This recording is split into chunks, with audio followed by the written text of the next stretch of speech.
Hey everyone, Cannon here again. For this week's lesson, we're going to take a look at chords. And in order to do that, we're going to take a look at the jazz standard Autumn Leaves.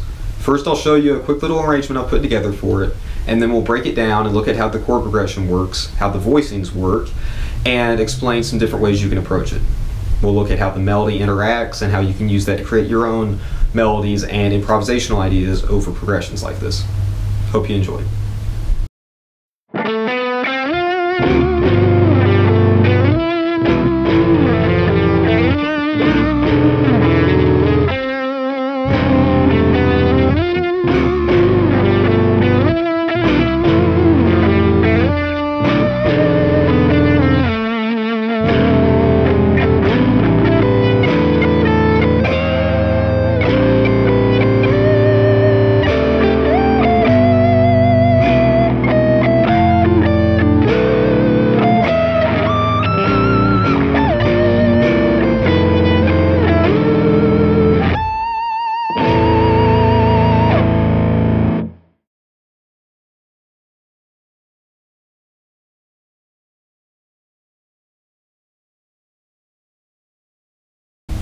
Okay, first we'll touch on chord voicings.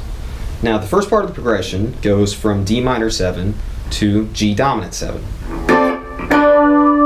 which you might play in a voicing like that, big full one with all the integral tones. However, the way I've got it arranged, and something you'll see in jazz a lot, is letting the bass just worry about the root and not having the root in the guitar voicing, instead just emphasizing the 3rd and 7th.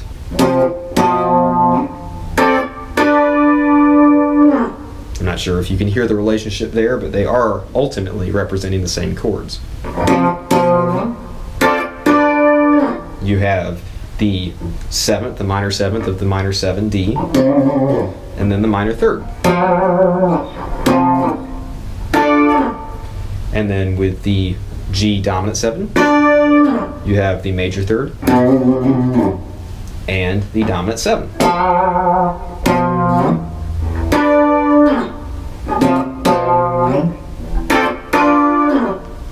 By arranging things like that, you just kind of allow some more space and let the instruments breathe more, and I think it lets them seem like they interact more, since they have to have that relationship for the chords to come out the way they're supposed to. The other thing that you'll notice is that the melody highlights the 3rd and 7th in the same way that the voicings that I'm using does. Again, with this first D minor to G dominant 7 change, the melody goes, so that notice what's being held when that chord change occurs. What that means is that it goes from being the 3rd, the minor 3rd of D minor, to the 7, the dominant 7 of G7. By focusing on those shared chord tones between the changing chords in the progression, you can really add a lot of cohesiveness and just make it sound like you're playing is really following what the rhythm part is doing, instead of just being off on its own and kind of meandering about. It really locks it into what the chords are doing. Next, I'll go over the turnaround to show you how that works. It's based off the same kind of 3rd and 7th emphasized voicings that I was showing you before. So I'll show you how it sounds with big, pretty full chords.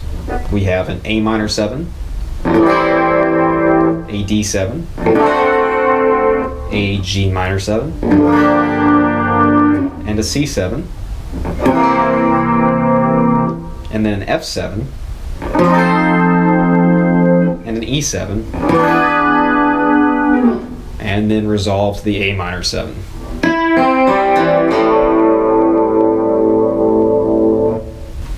To play what I just played in the way I've arranged it, it's much less pretty on its own. We have A minor 7, D7, G minor 7, C7, F7, E7, and A minor 7. Again, we're just emphasizing certain chord tones rather than the whole chord. Again, we'll take a look at the melody that goes over top of the chords that we just looked at. This part again has an emphasis on the common shared tones between the chords. The melody actually just holds a E for the first few chords. as the A minor 7, D7, and G minor 7 going by. Now that E, yes, is not technically in G minor 7, but by acting as the ninth, it kind of gives it a suspended feel.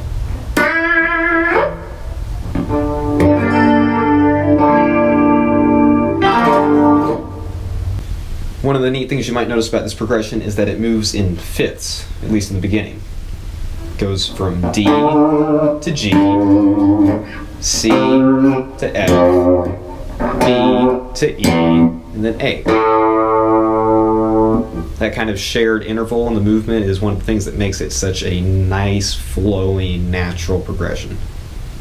Another thing I should touch on is inversions. What that basically means is stacking the notes, the tones in a chord in a different way. So starting off with the root position, we have just that root in the bass. Root, third, fifth, root. In the first inversion, the third becomes the bass of the chord. So we end up with third, fifth, root, third. And then in the second version, it follows that the fifth becomes the bass of the chord.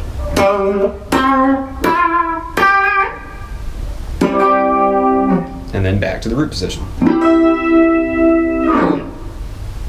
Now, just like I touched on using sparser chord voicings in order to highlight just third and seventh and create more space in the arrangement, you can also use different inversions to make things sound bigger. Instead of having two parts playing the exact same voicing of a chord, for example, both this C down here, you could have one part play that voicing, and another part come up here to play this voicing. Even if it's on the same guitar and being played by the same person, just doing different takes for a recording, it'll make a difference because you're playing it in different parts of the neck and different way just by the fact that it's a different take. This is great for live too. Often if I'm playing out and there's another guitar player that's covering the basic power chords, I will take the opportunity to come up to the higher octave and hang out up there and add some little frilly higher chord voicings.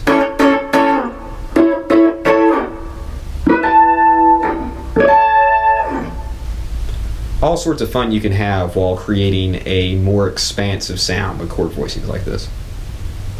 Applying chord tones in your improvisation can make it sound like you really know what you're doing more than you might actually, because you're emphasizing the strong tones that are being played.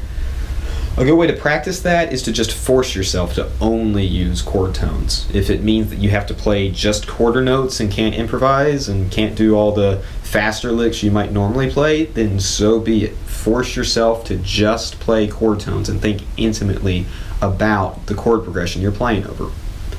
If you can learn to be aware of that, then you'll find that even when you're playing things that don't require strict chord tone based playing, you can work in a lot of really cool ideas that follow the progression intimately and still add your own flavor, your own outside notes, or your own modal choices, any of that. You can add a lot, but it's really nice to be able to have that home base of chord tone based playing.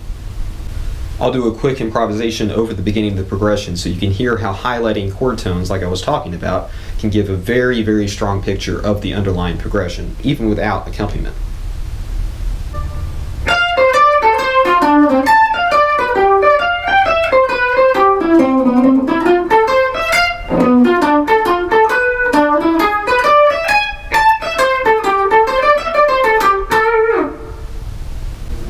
Okay, that should just about wrap things up for this week's lesson on chords then. I hope I was able to show you some of how Autumn Leaves works and the mechanisms that make that sound the way it does. I hope I was able to give you some ideas on how you can arrange things a little bit differently than you might normally to give things a different sound, how to use different inversions and different voicings to create those textures. And as always, I hope you had fun. Thanks again.